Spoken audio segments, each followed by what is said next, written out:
You have a whole library at your fingertips. Thousands of shows you have never seen, movies people keep telling you to watch, a list a mile long. And what do you put on tonight? The same episode you have already seen 6 times. You know every line. You know the exact moment the music swells. You could recite it in your sleep. And it is still, somehow, the most comforting choice you could possibly make. If you are the person who rewatches the same handful of shows on an endless loop, who reaches for the familiar one instead of the new one almost every single time, then this is about you. And here is the part nobody tells you. That is not laziness. It is not a lack of imagination, and it is definitely not you being boring. It is a specific and genuinely smart thing your brain is doing, and once you understand it, you will never feel guilty about pressing play on that same episode again. Let me explain what people who rewatch everything actually have in common, because the first thing to clear up is the story you have probably been told about yourself. Somewhere along the way, rewatching got a bad reputation. People act like it means you are stuck, unadventurous, wasting time you could spend on something new and improving. So you feel a small, quiet guilt every time you skip the acclaimed new thing and go back to the show you have already finished 4 times.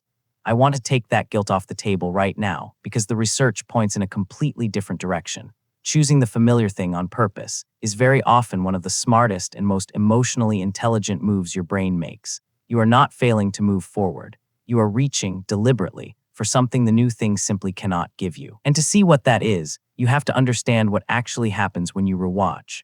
In fact, in 2012, 2 researchers named Crystal Russell and Sidney Levy published a study on exactly this, on what they called reconsumption, the act of deliberately re-experiencing something you have already experienced. And what they found was that people do not rewatch because they are lazy or out of options. They do it for real, specific, emotional reasons.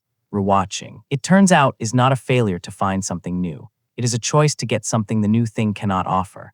So being a serial rewatcher is not a sign that something is wrong with you. It is a sign your brain has quietly figured out how to use stories as a tool, which leads straight to the first real reason. The first reason is that you are using the familiar story to regulate how you feel, and it genuinely works. Think about when you reach for the comfort show. It is almost never a random moment. It is when you are stressed or anxious or tired or a little sad or the day has just been too much. And in those moments, the last thing your nervous system wants is uncertainty. A brand new show is a gamble. You do not know if it is good. You do not know if it will upset you. You have to concentrate, meet new characters, follow a plot, brace for a twist you cannot see coming. The familiar show is the exact opposite. There are no surprises left in it. You know it is safe. You know exactly how it makes you feel, and you know it ends well, or at least ends the way you can handle. It is a bit like the difference between a road trip through a country you have never visited and the drive home from a place you have been 100 times. One demands all of your attention and keeps your guard up. The other lets your whole body finally relax because there is nothing left to figure out. Your rewatch is that drive home. This is genuinely why I make this channel. So a quick thing, if you like having your own habits explained kindly instead of judged, take 1 second and subscribe. Okay, because this is the part that matters. When you put on the familiar episode, you are not zoning out or numbing yourself. You are handing your overloaded brain a warm, predictable, low-effort experience it can lean on to calm down. It is genuine, effective self-soothing. And you figured out how to do it without anyone teaching you. That is not a waste of an evening. That is emotional regulation, dressed up as a rerun. I know this one intimately because I have exactly one show I have watched all the way through more times than I will say out loud on the internet. And I have noticed the pattern in myself.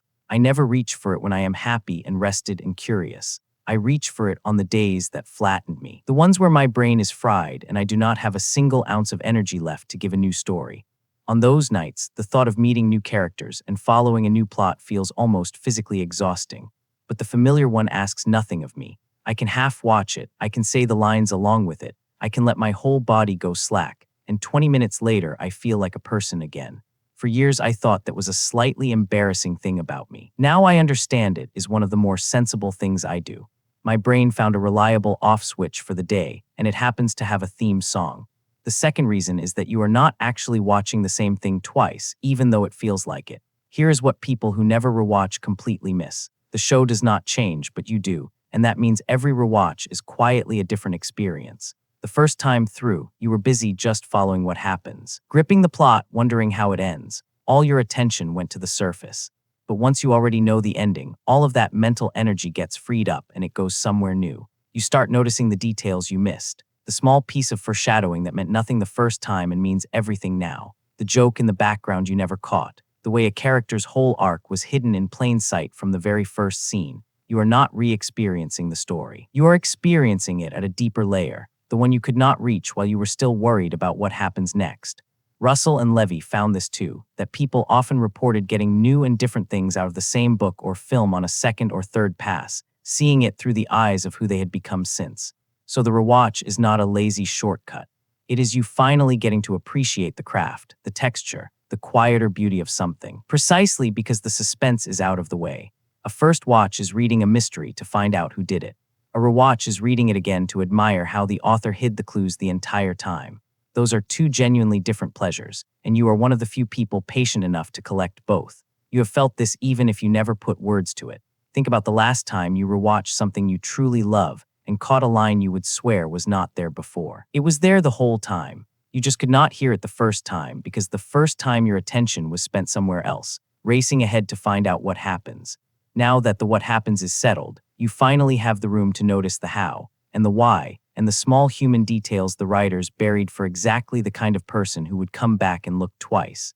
In a strange way, a story only fully reveals itself to the people willing to return to it. The single watch crowd gets the plot and moves on. You get everything underneath it. The third reason is the deepest one, and it is quietly beautiful. The comfort show is a way of visiting who you used to be. The shows and movies you return to are almost never random. They are usually tied to a specific time in your life. The series you watched every night in a hard year, when it was the one good part of the day. The movie that was always on in the background of your childhood home.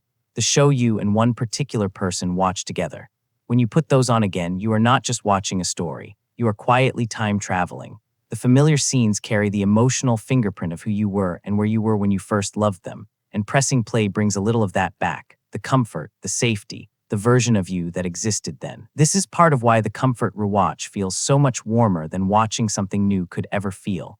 A new show can only give you the story. The old one gives you the story and a piece of your own past, folded in together. It is genuinely a way of staying connected to your own life, to the people you shared it with, and to the younger versions of yourself who are otherwise getting harder and harder to reach. There is nothing lazy about that. It is one of the most human things you can do with a screen. Now, here is the honest part, the one gentle warning worth taking seriously, because I am not going to pretend there is no line. The comfort rewatch is a wonderful tool, but a tool can tip into a hiding place.